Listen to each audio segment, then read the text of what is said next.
Okay guys, we are back. Thank you for sticking with me. We are going into the final match of this evening. Gonna be a TBZ. Let me just quickly bring up the overlay and let's see who the players are going to be, what the map's gonna be, and more importantly, who is going to be fighting for a little bit of pride for aSh. They are, of course, 3-0 down this week. So White have won the week. There's no chance of aSh bringing it back to the ace match. But we are going to see if aSh can bring a little bit of pride to the team, get another win. Let's have a quick look at the main overlay. And here we go. It's actually going to be Mindflayer. He is going to be the final hope for aSh in this series. And he is going to be up against Famas2 or Famas2. I'm not sure how it's pronounced. I'm going to have to ask Nyam Nam from White to see if I can figure that out. But really, really good Terran player. Pretty good Zerg player as well. Certainly no slouch. Getting one win, one loss.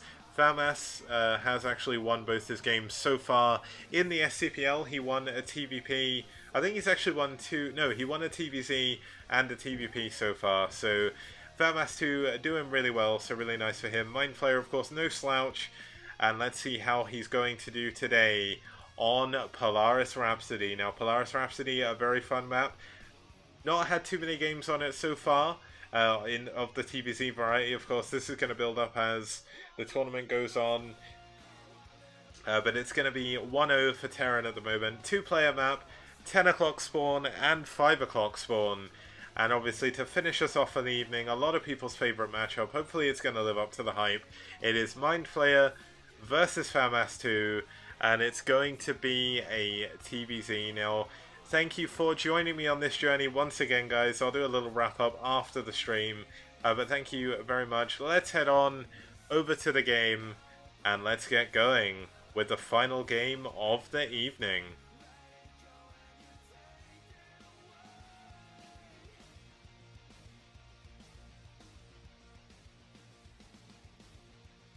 Okay, I'm just waiting for the song to end. There we go. Okay, let's move on to the game screen and let's get going. Thank you for tuning in, guys, and let's start. Now, hopefully by next week, I'm actually gonna update the song in the intro because I know Tardad really hates that royalty-free intro. Now, I actually really liked it when I first heard it, so now I feel really bad. Like, my music taste must be really horrible, but I don't know. But here we go. We've got... Okay, Mindflayer is either trolling or something, but it's going to be KR Famas starting us off in the bottom right. He's going to be the Terran player fighting for White. Get a fight for the clean sweep here and his third win in the STPL. And his opponent going to be trying to stop him from making that is going to be Mindflayer for aSh. He needs to win this game to get a little bit of pride back into aSh's team here, though. Otherwise, they're going to be going down 4-0. And that is not going to be fun to take. Of course, aSh have put up a very good fight this entire series. But, I mean, there's not really too much else to say. They probably do want to get this win. And it looks like we're going to have a 14cc coming up for Famas. So Famas looking to be a little bit cheeky, going for a very... I don't feel horrible, I was being sarcastic, but we're going to see there are very quick proxy barracks on 11, which is kind of weird how you wouldn't do an 8 racks. Or it could just be a very quick scout, just to make sure it is safe to go for that 14cc. You can delay the barracks until 13 if you want to. Not the best thing to do, but he may even be going for an engineering bay block here. Let's see exactly what we're going to see from Famas. Looks like we are going to see a 12 hatch from Mindflayer, so this is going to make Famas feel very, very safe. He's going to, of course, see that there is no... I mean, you don't actually have to scout around very far to see the entire Zerg base. He's going to see that there's no spawning pool. Knows he can go straight into the CC here. So, really, really nice for him. Going to be able to play a little bit more greedy. Knows that it's going to be a while before we actually have a spawning pool up. We finally have it up now. And it's in a kind of an interesting position, not building it up the top. I think maybe it got blocked by the SCV just a little bit. This Overlord, of course, going to take a very long time to get to the Terran base on this map. It is diagonal position, so it is, of course, a very long flight path for this Overlord. I mean, look at him plodding along. He's making his way across the map, but he just can't get there very quickly. We have the barracks at the ramp coming up for Famas. Are we going to see a quick gas? Is he going to 1-1-1 behind this? Yes, he is. Gas going up immediately on 16 supply. Around 2 minutes 40. If you go for 1 Rex expand, you can get it around 2 minutes 49 with 14 CCU to get it a little bit quicker. That'll be on 2 minutes 40. He got that. So going to be a very quick factory follow-up here. Probably a starport as well. Could actually see a... Probably could see a 1-1-1, could even see mech play. I know Eskia just pointed that out in chat as well. This is a really, really cool map for mech back in the day. There's a lot of narrow chokes, a lot of really nice places to go with tanks to sort of cut off areas and everything. But we do have the SCVs transferring a bit into the natural. Not really too much else to say at the moment. Of course, I didn't mention this in the map overview before, but there is a double gas base in the top right and the bottom left. The second gas is just over here. But obviously Famas just going to make sure that there's nothing too crazy going on. We should have the first factory coming up in just a moment here. Let's see how quickly he can build this. He actually moves off of the position. I guess maybe he thought it was a little bit off kilter there. But this Overlord going to scout this barracks is up. Probably not going to be able to see the CC, but of course the Ling's going to be able to see this. Now, Famas does not want to lose to any form of cheese. He's sending his SCV all over the map, making sure that he doesn't miss any hidden third hatches or anything. But little did he know, the third hatch actually coming up in the main is going to be 3 hatch layer. And yeah, Flash for the win. Did do mech against his Zerg opponent last week in week 3. My memory is absolutely terrible, but because it was such a recent game, and because it was the first time we saw Flash for the win actually play Terran, it was quite memorable for me. But here we go, looks like we do have the depot moving out in the front to actually help all this off. It is going to be a mech play, as correctly assumed by Eskia in chat. We're going to see the armory coming up here very shortly. There we go. Coming up at around 4 minutes 50, just a little bit earlier. So it shows that I think my build is a little bit off, but my build isn't quite this build. But at least I have a mech replay to look back on, and Famas is a really cool player to copy. He's not like the top level of Koreans, but he is a pretty good player. And it's going to be a lot easier for me to copy this guy than it is for me to copy Flash or a Last or something.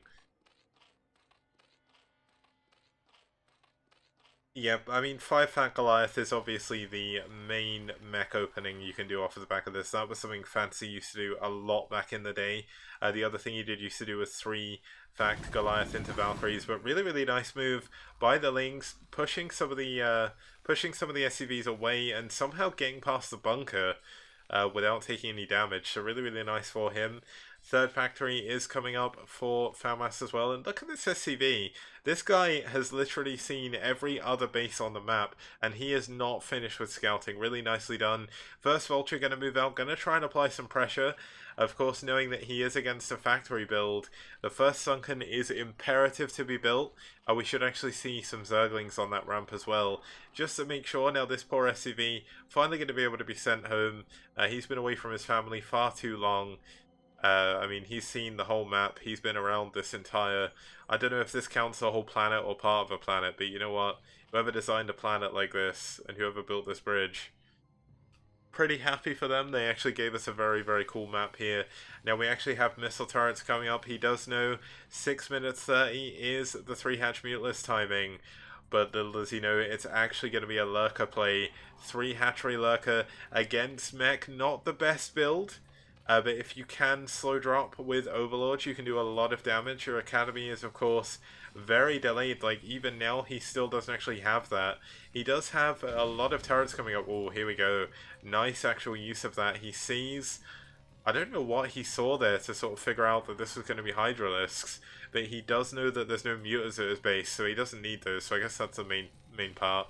But here we go, this is a lot of Hydras, a lot of Lurkers moving across the map. This is actually the second time we've seen this on Polaris Rhapsody in the STPL. Flash to the Wind did go mech, he went 3 Factory Goliath against Hydra Lurker. And here we go once again with the Hydra Lurker from the Zerg player going into the 4th hatchery at the middle only, not going to opt to go for that quicker 4th gas. Now when he sees that it is a mech play, He should go and take that fourth gas immediately. But here we go. Looks like the Lurker's going to try and leapfrog their way forward. And wow, this is actually a really nice missile turret. Going to defer any quick drops here from, well, I say quick drops, any very slow drops with those overlords. Now it looks like Famas gonna send a second SCV scout out, gonna check that top right. He knows that the Zerg player is likely going to want to play incredibly greedy, but here we go. The Lurkers actually up at the front now. They're gonna be able to take down this. Oh, this could be huge if he gets the turret. There's gonna be no detection. The scans are not quite finished, but not focus firing the turret. This is such a huge mistake. Gonna lose all of his Lurkers bar one, purely because he didn't focus fire that one turret there. And oh, that was not worth it for Mindflayer whatsoever. Famas in a very, very good position right now. It makes it very difficult to try and secure this third gas now, due to the fact he has lost a lot of his units. And I mean, that was a very, very nice hold there by Famas. Going to be repairing all of his units as well. I mention this every single time I watch Terran players play, but repair your units, guys. It may be a little bit of extra APM. Of course, Famas has 400 APM, but even when you're on 100 APM, just repairing your units up when you're going mech is so vitally important early game. Like, any extra value you can get out of any single unit you own is the best thing you could possibly be doing as Terran. We do have +1 attack on the way. We should actually have +1 armor already. We do. +1 armor is the most common thing to do with Goliaths when you think you're going to be against Muters early on.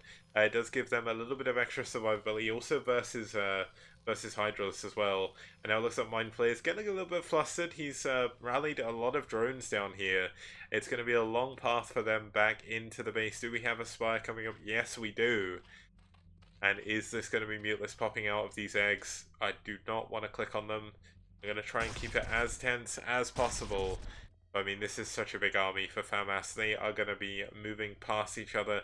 Looks like Famas going to move back to try and defend... Sorry, looks like Mindflayer going to move back to try and defend this. But he is going to run straight into the Terran army. And this is not going to be a fight I think that Mindflayer can win. He's just not got any units. Where was that Lurker that was attacking everything? Must have been this one. But here we go. Looks like we do have a scan going down for Famas. Not really able to do too much. He is, of course, denying this gas just by having this SCV here. And the unit movement of Mindflayer has actually been pretty good. He's pushed the tanks of Famas back. This is going to allow Famas to try and take this third base. No, that's not going to be a CC. But Famas should be looking to get a third base of his own. Again, looks to play a little bit more defensive while his 5 factories do start to come into play while he gets a bigger army. Of course, the one benefit of mech versus Zerg is the army is super efficient in large numbers, but the smaller army you do have against this many Hydralisks, the more likely you are to actually just outright die. So Famas needs to be very careful. He's done what he needed to do. He put a little bit of pressure on, stopped the Zerg from droning, stopped the Zerg from taking a 4th base easily. And here we finally see the Muteless Switch is into play. We actually have some Hydras coming down the ramp into some tank, but really, really nice tank positioning here by Famas. And this is going to prompt him to actually push forward. He knows there's not many Hydralists now.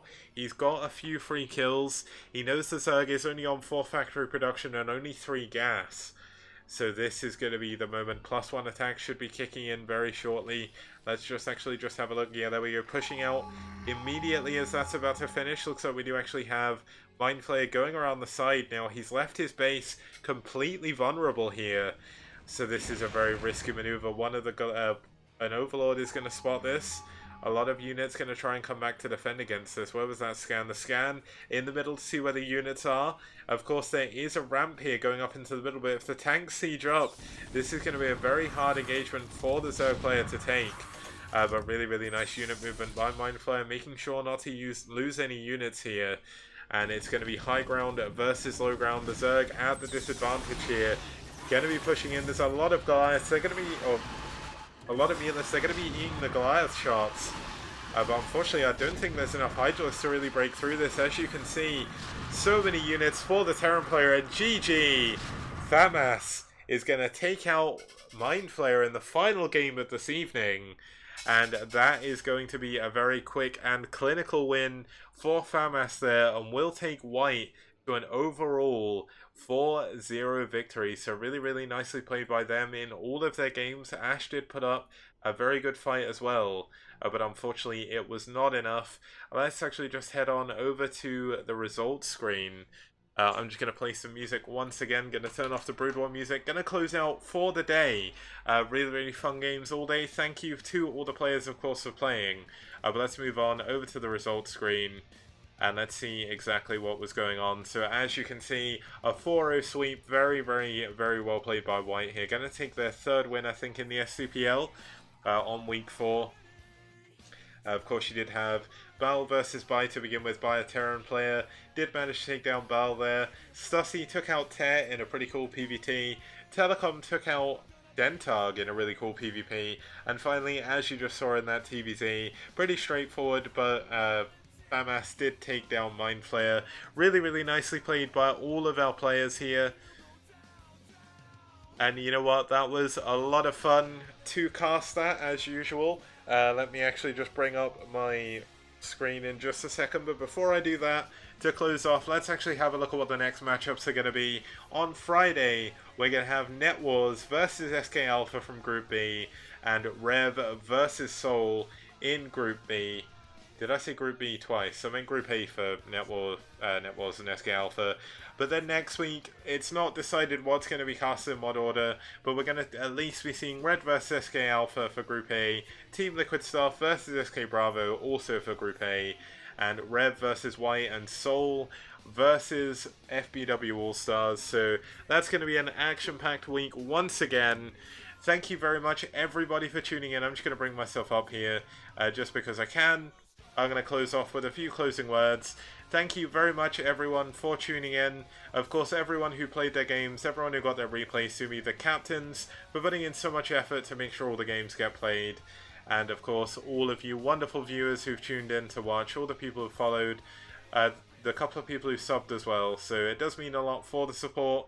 Of course, it's not just me hosting tournaments. Of course, the STPL is going to be back on Friday.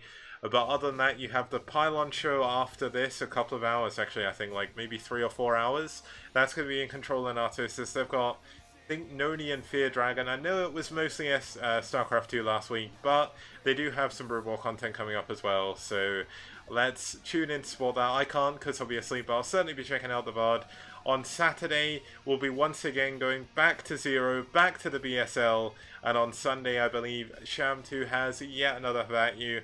Not sure if I'm casting that with him yet, but I probably will be. If my voice can handle it, that was my small mug I'm using for water right now. But yeah, thank you very much for tuning in. Thank you very much for all the subs and donations and whatnot. If you do want to support the tournament's prize pool, please do use the Maturino code. That does pop every once in a while. I'm just going to do the command to do that quickly. Just put that in. It won't cost you anything. You don't have to pay anything. I wouldn't make you donate if you had to pay. If you do want to donate your actual money, then please do feel free. It does mean a lot, but don't ever feel forced to do that. Of course, if you do like what you just saw, please do hit the follow button. It doesn't cost you anything, and it does mean a lot to me. If you do want to sub, you don't have to, but please do feel free. I do bring a lot of Brood War content every week, so if you do enjoy what you see, do support me. You can follow me on Twitter as well, at KicksSD. Thank you once again for tuning in. I'm going to end the stream here. I'm going to find someone to host, and let's actually keep the viewers in the Brood War scene. Let's support all the tournaments we can, and I will see you guys on Friday, or in the Foreign Brood War Discord if you are there. Of course, I'm there every day. So thank you very much once again for tuning in, and I will see you guys Friday. Ciao.